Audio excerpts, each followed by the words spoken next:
Hello दोस्तों, नमस्कार।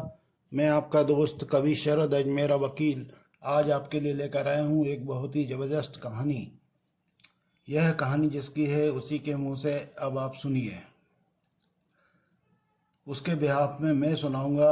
आज की कहानी बहुत ज़बरदस्त है। अगर मज़ा आए तो मेरी वीडियो को लाइक, चैनल को सब्सक्राइब करें। मेरी सहेली के पापा मुझे पसंद आने लगे थे। उनके साथ समय बिताना मुझे अच्छा लगने लगा था।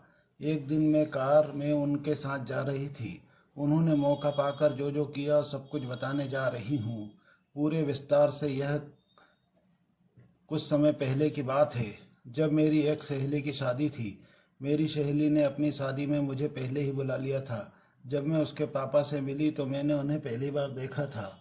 मुझे तो विश्वास ही नहीं हुआ कि वह मेरी सहेली के पापा हैं, क्योंकि वह बहुत स्मार्ट लग रहे थे। पहली मुलाकात में ही मैं मन ही मन सोचने लगी कि काश यह मुझसे बात करते, लेकिन मुझे नहीं पता था कि शादी में ही मेरे साथ ऐसा कुछ हो जाएगा। जब सभी लोग अपने अपने काम में बिजी हो गए तो मेरी सहेली के पापा ने मुझे वो वाला इशारा किया। मेरा नाम पूजा है। मेरी उम्र 29 साल है। मैं लखनऊ की रहने वाली हूँ। मैं रंग की बिल्कुल गोरी हूँ। लोग कहते हैं कि मैं देखने में बहुत सुंदर हूँ। मेरे मोहल्ले के लड़के मुझसे बात करना चाहते थे, लेकिन मैं उनको भाव नहीं देती थी। 3 साल पहले ही मेरे पति से मेरा तलाक हो गया था। अभी तक मेरी कोई संतान नहीं थी, क्योंकि शादी के बाद से ही मेरे पति से मेरी कभी नहीं बनी। पति से अलग होने के बाद भी मुझे रहने खाने में कोई दिक्कत नहीं थी, क्योंकि उतना तो मैं कमा ही लेती थी। तलाक के बाद मैं अपना अलग घर लेकर रहने लगी थी। एक दिन मेरी कॉलेज की एक बेस्ट फ्रेंड सपना का कॉल आया। उस दिन उसकी कॉल आई थी तो उसने मुझे बताया कि उसकी शादी तय हो गई है। मैंने उसे उसकी शादी की बधाई दी। उसने मुझसे कहा कि तुमको मेरे घर मेरी शादी में थोड़ा पहले आना है। क्योंकि मैं उसकी सबसे अच्छी सहेली थी, इसलिए वह मुझे पहले ही अपने घर बुला रही थी। तो मैंने कह दिया कि वह मुझे रोज़ रोज़ कॉल करने लगी कि तेरा कब आने का प्लान है, जल्दी आ जा। मैं हर बार कह देती थी कि हाँ, मैं एक हफ्ते पहले तेरे पास आ जाऊंगी। फिर एक दिन उसका कॉल आया कि अब बस एक हफ्ता बचा है। पहले तो मैं सोच रही थी कि आजकल इतनी जल्दी किसी के घर जाना सही नहीं लगता है, इसलिए मैं उसे रोज़ बहाना बनाकर किसी तरह टाल देती थी। लेकिन अब वह मुझे रोज़ रोज़ कॉल करती थी, इसलिए मैं अब उसकी बात टाल भी नहीं सकती थी। फिर मैंने उससे बोला कि ठीक है, मैं आज शाम को निकलती हूँ। इसके बाद मैंने अपना सारा सामान पैक किया और शाम को उसके घर के लिए बस पकड़ ली। अगले दिन सुबह उसके घर पहुंच गई। बस अड्डे पर वह मुझे लेने आई थी। जब मैं उसके घर पहुंची तो उसने मुझे सबसे मिलवाया। फिर मेरा सामान सारा एक कमरे में पहुंचा के रख दिया और वह बोली कि यह तुम्हारा रूम है। जब तुम अपना सामान यहीं सेट कर लो तो बताना, तुम्हें कोई डिस्टर्ब नहीं करेगा। तब मैंने रूम में जाकर सारा सामान वैसे ही फैला दिया, अच्छे से जमा कर। कुछ देर के लिए सो गई, क्योंकि रात भर का बस का सफ़र किया था तो मुझे थकान थी। जब मैं उठी तो शाम को हो गई। फिर मैं तैयार होकर जैसे ही नीचे पहुंची तो सपना ने मुझे अपने पास बुलाया। वह मुझे अपने शादी के कपड़े दिखाने लगी। सामने सपना के पापा बैठे थे। मुझे नहीं मालूम था कि वह सपना के पापा है। उनका मुझे देखने का नज़रिया कुछ गड़बड़ लग रहा था। वह काफ़ी देर से मेरे सामने बैठे हुए थे। काफ़ी देर तक तो मैं उनको इग्नोर करती रही, लेकिन वह बार बार मेरी नज़रों के सामने आ जाते थे। जब मैं सपना के पास बैठी थी तो हमारे स्कूल टाइम की कुछ दोस्त भी वहाँ आ गई। हमने खूब सारी बातें की। जब सभी अपने अपने पतियों के बारे में बताने लग गई, लेकिन मैं वहाँ चुपचाप बैठे रही, क्योंकि मेरे पति अच्छे इंसान नहीं थे। इसलिए मेरा उनसे जल्दी ही तलाक हो गया था। जब कुछ देर बाद सपना के पापा वहाँ से चले गए, तब मैंने उसके बारे में सपना से पूछा तो उन्हें बताया कि वह मेरे पापा हैं और उनका नाम संजय है। उसके पापा काम करते थे, मगर अब रिटायर हो चुके हैं। अब घर पर ही रहते हैं। इसी तरह से सब चलता रहा। शाम को खाना आदि हुआ और रात को जब सोने के लिए अपने अपने कमरों में गए, मैं बिस्तर पर लेट गई और मुझे उस रात देर तक नींद नहीं आई, क्योंकि मैं संजय अंकल के बारे में ही सोच रही थी। फिर मैंने सपने को कॉल करके अपने रूम में बुला लिया। हम दोनों बात करने लगे। हम बातें कर ही रहे थे कि इतने में सपना के पापा संजय जी सपना को ढूंढते हुए आ गए। पता नहीं क्यों सपना के पापा को देखकर मुझे बेचैनी होती थी। वह कुछ देर हमारे साथ बैठे और हमसे बातें की, लेकिन वह फिर धीरे धीरे हमारी बातों में शामिल हो गए। मौजूदगी से मुझे एक अजीब सा एहसास हो रहा था जो पहले कभी महसूस नहीं किया था। वह बड़ी सहजता और विनम्रता से बातें कर रहे थे, लेकिन मेरे अंदर बेचैनी बढ़ती जा रही थी। संजय जी का व्यक्तित्व कुछ ऐसा था कि उनकी बातें गहरी छाप छोड़ देती थी। उनकी आंखों में एक अजीब सी मासूमियत और अनुभव का संगम था। मैंने सपना की तरफ देखा, लेकिन वह अपनी ही बातों में मग्न थी। मुझे समझ नहीं आ रहा था कि मुझे इस स्थिति से कैसे निपटना है। कुछ समय बाद संजय जी उठकर चले गए, लेकिन उनके जाने के बाद मेरा मन अशांत था। मुझे यह सोच सोचकर नींद नहीं आ रही थी कि क्यों उनकी उपस्थिति से मुझे इस तरह की बेचैनी हो रही थी। क्या यह मैं अतीत के किसी अधूरे पहले से जुड़ा था? कुछ और उस रात देर तक मैं जगती रही। उनके शब्दों के बारे में, उनकी आंखों में छुपी भावनाओं मुझे भीतर से झकोड़ रही थी। उस सुबह मैं देर रात तक उनके व्यक्तित्व के और उनकी आंखों के भाव के बारे में सोचती रही। यह सब मेरे लिए नया था और असमंजस भरा था। सुबह सपना के पापा ने मुझे उठाया और कहा कि नाश्ता तैयार है। मैं अनमने ढंग से तैयार हुई और नीचे चली गई। संजय जी पहले से ही वहाँ मौजूद थे। उन्होंने मुझे देखकर हल्का सा मुस्कुराया और उनके इस सरल इशारे को थोड़ा सा देख मैं असहज हो गई। मैंने नाश्ता किया, लेकिन मेरे मन में ढेर सारे सवाल चल रहे थे। उस दिन सपना ने मुझे बाजार चलने को कहा। हम दोनों बाजार चले गए। मेरा मन हर पल संजय जी की ओर खिंचा हुआ था। क्या यह सही था? मुझे उनके बारे में इस तरह सोचना चाहिए था? मेरे दिल और दिमाग में एक जंग चल रही थी। शाम को जब वो वापस लौटे तो संजय जी बगीचे में बैठे थे। सपना ने मुझे उनके पास बैठने को कहा, जबकि वह अंदर चली गई थी। यह पहली बार था जब मैंने संजय जी से अकेले में बात कर रही थी। उन्होंने मुझे मेरे काम की, मेरी रुचियां और जीवन के बारे में कई बातें पूछी। उनकी बातें सुनकर ऐसा लग रहा था जैसे वह मुझे समझाने की कोशिश कर रहे हों। मुझे उनकी सहजता और विनम्रता ने अधिक प्रभावित किया। उन्हें मैंने अपने तलाक और पिछले अनुभवों के बारे में थोड़ा बताया और उन्होंने बड़े धैर्य से सब सुना। उनके चेहरे पर कोई पूर्वाग्रह या आलोचना का भाव नहीं था, बस एक गहरी समझ थी। उस रात जब मैं अपने कमरे में सोने गई तो मुझे एहसास हुआ कि उनके बारे में न चाहते हुए भी अधिक सोचने लगी हूँ। यह भावनाएं नई थी, लेकिन मुझे डर भी लग रहा था। क्या यह सही था? क्या यह सिर्फ मेरे अकेलेपन का परिणाम था या कुछ और? अगले दिन मैं संजय जी से बात करने से बचने लगी, लेकिन उनकी उपस्थिति जब भी मुझे महसूस हो रही थी, धीरे धीरे मेरी उलझनें और बढ़ने लगी। कुछ दिन बीत गए, लेकिन मेरे भीतर चल रही उथल पुथल शांत नहीं हुई। मैं जितना संजय जी से बचने की कोशिश करती, उतना ही उनकी मौजूदगी मुझे आकर्षित करती। सपना ने भी शायद मेरी मन स्थिति पर गौर किया था, लेकिन उसने कुछ नहीं कहा। एक दिन सपना ने मुझसे कहा, तुम ठीक तो हो? मुझे लगता है तुम कुछ परेशान हो। मैं उसकी बात को टाल गई और कहा कि सब ठीक है, लेकिन सपना ने जोर देकर कहा कि अगर कोई बात है तो मुझसे कह सकती हो। उसकी गंभीरता देखकर मेरा दिल भर आया, लेकिन मैं उससे संजय जी के बारे में कुछ भी कहने की हिम्मत नहीं जुटा पाई। उस शाम सपना ने एक छोटी सी पार्टी रखी थी, जिसमें उसके कुछ पुराने दोस्त और परिवार के लोग आए थे। मैं भी तैयार होकर पार्टी में शामिल हुई।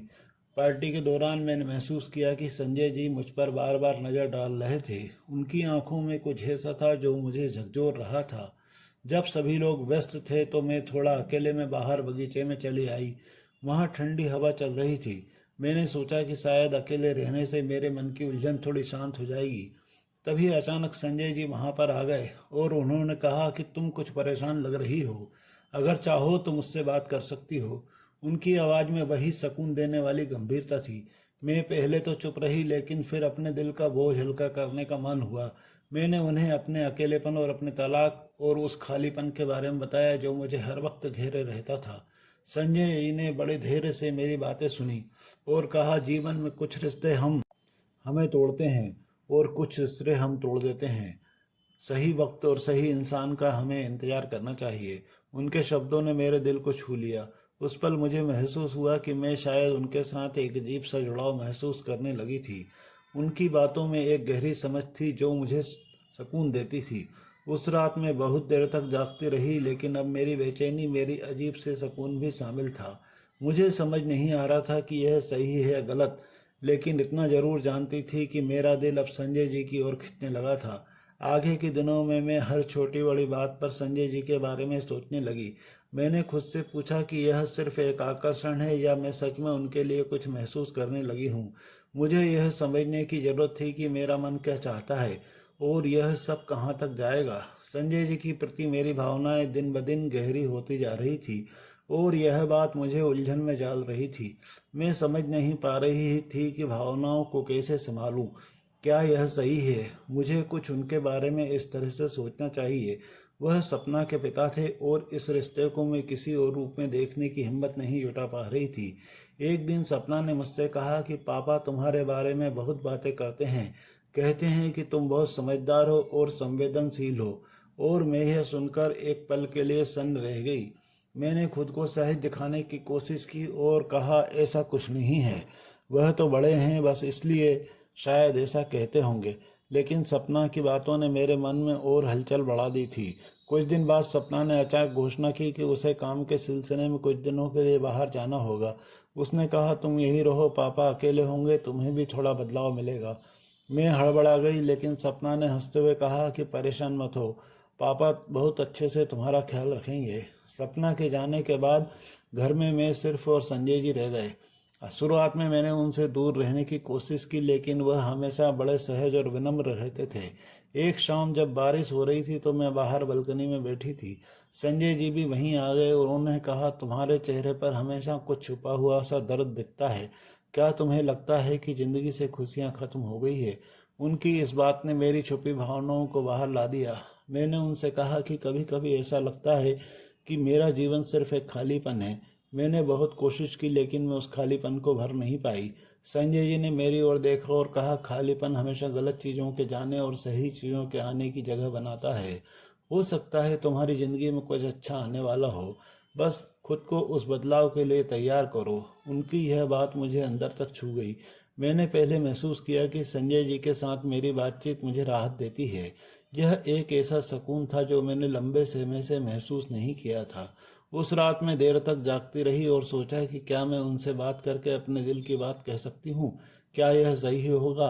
अगले दिन जब हम चाय पी रहे थे तो मैंने हिम्मत करके उनसे पूछा कि अगर कोई ऐसा इंसान हो जो आपको पसंद हो लेकिन हालात उसे मुश्किल बना दे, तो आप क्या करेंगे? उन्होंने मुस्कुराते हुए कहा, हर रिश्ते की शुरुआत हालात से नहीं, दिल से होती है। अगर वह रिश्ता सच्चा है तो हालात खुद उसे सही रास्ता दिखा देंगे। उनकी इस बात ने मेरे अंदर चल रहे सारे सवालों का जवाब दे दिया।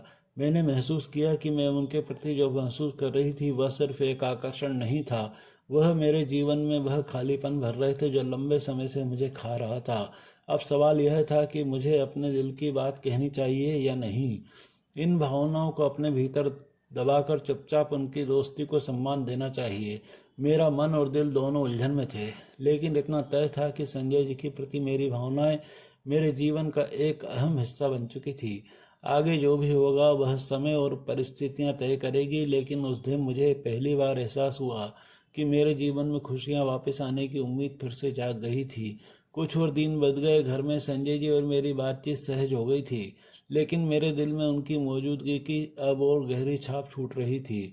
मैं खुद को रोकने की पूरी कोशिश करती, लेकिन हर बार उनकी सादगी, उनका अनुभव और उनकी बातों में छुपी समझदारी मुझे और खींच लेती थी। एक शाम संजय जी हमारे बगीचे में बैठे थे। हल्की ठंडी हवा चल रही थी। अचानक बहुत शांत था। उन्होंने कहा, तुम्हारे चेहरे पर एक अजीब सी उलझन दिखती है, क्या तुम मुझसे कुछ कहना चाहती हो? उनके सवाल ने मुझे झकझोर दिया। मैं कुछ बोल नहीं पाई। मेरे दिल में इतनी सारी बातें थी, लेकिन मुझे समझ में नहीं आ रहा था कि मैं उन्हें कैसे कहूँ। आखिरकार मैंने गहरी सांस ली और कहा, संजय जी, आपसे कुछ कहना चाहती हूँ, लेकिन डरती हूँ कि आप गलत समझेंगे। उन्होंने बड़े सहज और शांत स्वर में जवाब दिया, तुम मुझ पर भरोसा कर सकती हो, जो भी हो साफ साफ कहो। मैंने झुकते हुए कहा, आपकी बातों और आपकी मौजूदगी ने मुझे सुकून दिया है। मैं आपसे बात करके मुझे ऐसा लगता है कि शायद मैं फिर से खुद को जान पाऊँ, लेकिन मैं नहीं चाहती कि यह सब सही है या गलत। आपके बारे में जो भी महसूस करती हूँ, क्या यह केवल मेरे अकेलेपन का नतीजा है या कुछ और है? संजय जी कुछ देर चुप रहे। उनकी आंखों में गहरी सोच दिख रही थी। फिर उन्होंने कहा कि तुम्हारी भावनाओं में कोई गलत नहीं है।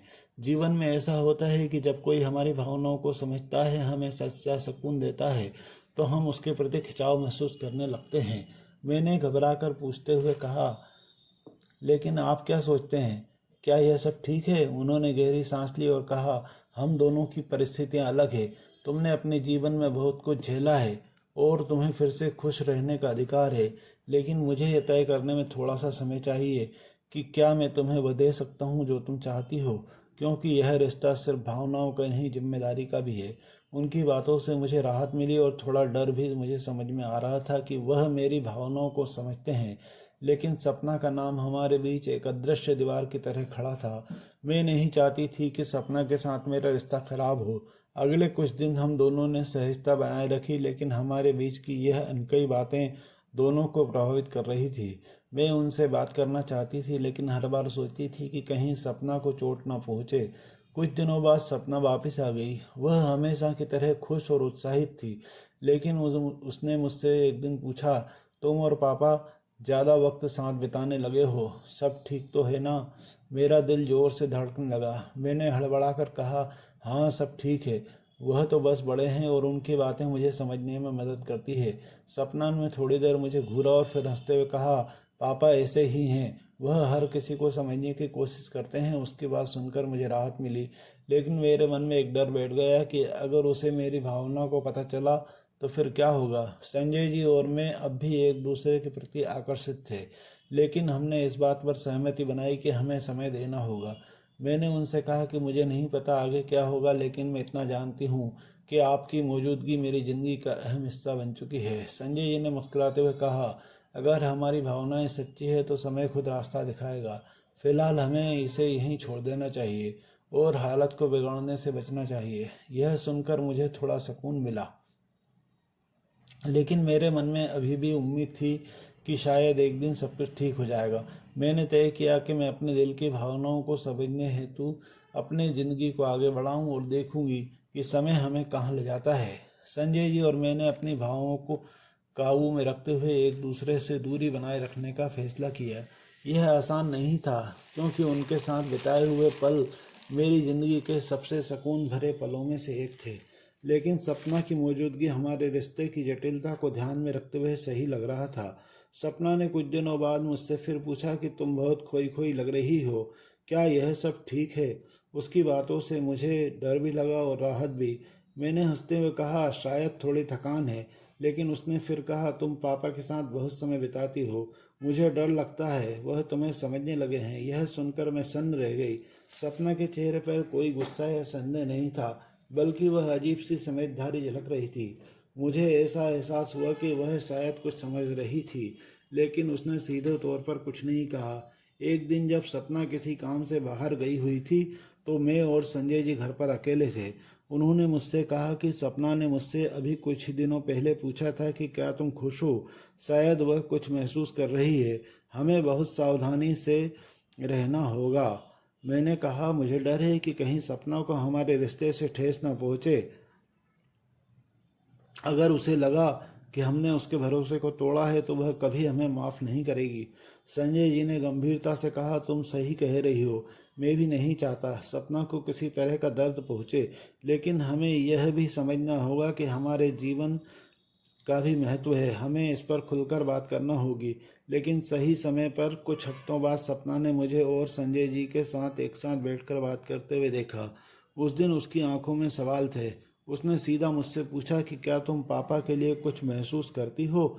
मैं बुरी तरह से चौंक गई। मेरी आंखें भर आई और मैं कुछ भी नहीं कर पाई। लेकिन संजय जी ने सपना को शांत करते हुए कहा कि तुम्हारी दोस्त बहुत खास है। हम दोनों के बीच ऐसा जुड़ाव है जो शब्दों से समझाना मुश्किल है।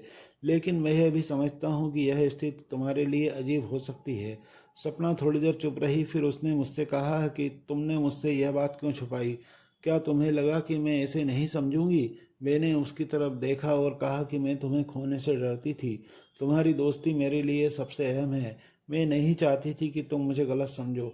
सपना ने गहरी सांस ली और कहा कि यह सब थोड़ा अजीब है, लेकिन अगर तुम और पापा एक दूसरे के साथ खुश हो तो मुझे इसमें कोई दिक्कत नहीं है। मैं बस चाहती हूँ कि तुम दोनों ईमानदार रहो। उस दिन के बाद चीज़ें धीरे धीरे बदलने लगी।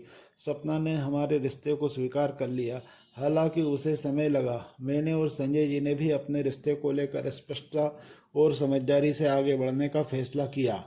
अब हमारा रिश्ता केवल भावनाओं का नहीं बल्कि परिपक्वता और पारिवारिक सम्मान का प्रतीक बन चुका था। मैंने खुद को यह सिखाया है कि प्यार कभी भी किसी भी रूप में आ सकता है और अगर वह सच्चा है तो उसे अपनाने में कोई झिझक नहीं होनी चाहिए। आगे के दिनों में हमारे रिश्ते ने एक नई दिशा ली। हम दोनों ने अपने अपने हिस्से की जिम्मेदारियों को निभाते हुए अपने संबंध को एक सम्मानजनक मुकाम दिया। सपना भी हमारे साथ थी और उसके सहयोग ने हमारे जीवन को और सुंदर बना दिया। सपना के सहयोग से और समझदारी के बाद हमारा रिश्ता धीरे धीरे एक स्थिर और सुखद दिशा में बनने लगा।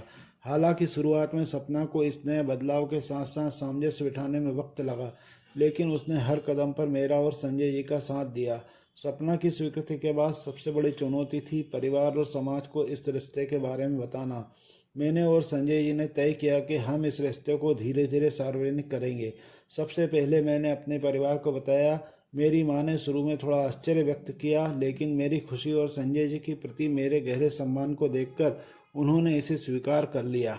उन्होंने मुझसे कहा कि तुमने अपने जीवन में बहुत दुख देखे हैं, अगर यह रिश्ता तुम्हारी खुशी के लिए है तो हमें इससे कोई आपत्ति नहीं। संजय जी ने भी सपना की बड़ी बहन व अन्य रिश्तेदारों से इस बारे में बात की। लोगों को यह रिश्ता असामान्य लगा, लेकिन संजय जी के शांत और भरोसेमंद व्यक्तित्व और हमारे आपसी सम्मान को देखते हुए धीरे धीरे सभी ने इसे और समझना स्वीकार कर दिया। अब हमारा रिश्ता केवल दो लोगों के बीच का नहीं था, बल्कि इससे जुड़े परिवार और सामाजिक दायित्व भी शामिल हो गए थे।